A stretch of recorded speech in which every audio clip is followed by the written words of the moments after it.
adı bizim mezarımızda bir emen deregi var idi. Abi kalın buzağı var ya abi.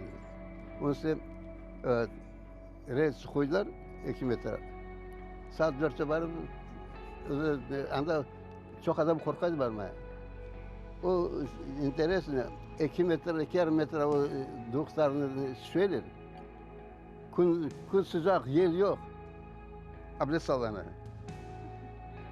Yani, korkarlar varmaya. Yani, ama babam baradı. Babam ezan da çağırır.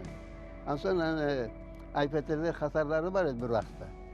Kalkoz olmadan önce. Bu mebesen veren çadan önce. Evet. Anda bu hasarlarına bu zakatok yapardı. Bansalara, sanatlara tarkasaydı kalansan restoranlara satardı. Onun için lakabı Buzcu İvan Balları.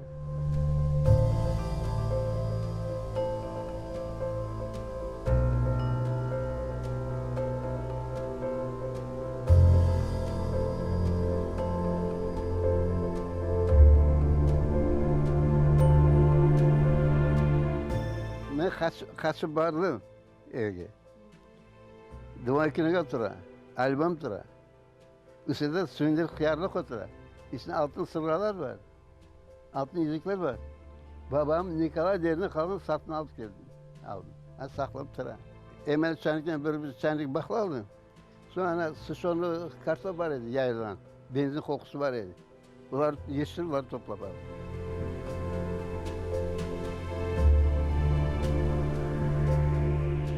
Yoldaki tiyatroda bir kazasından söyledi.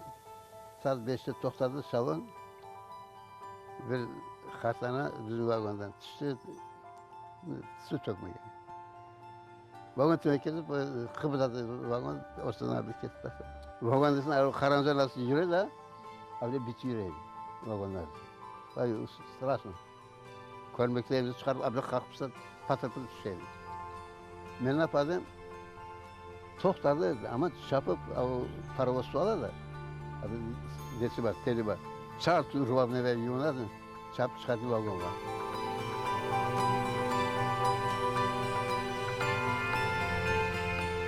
Anam oynayan vakti ben Bisaz'dan anam teşekkürse yatardım.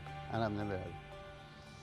Anamın komşular uçunu altını ver, diyetini veren yanında ben kozmazdım.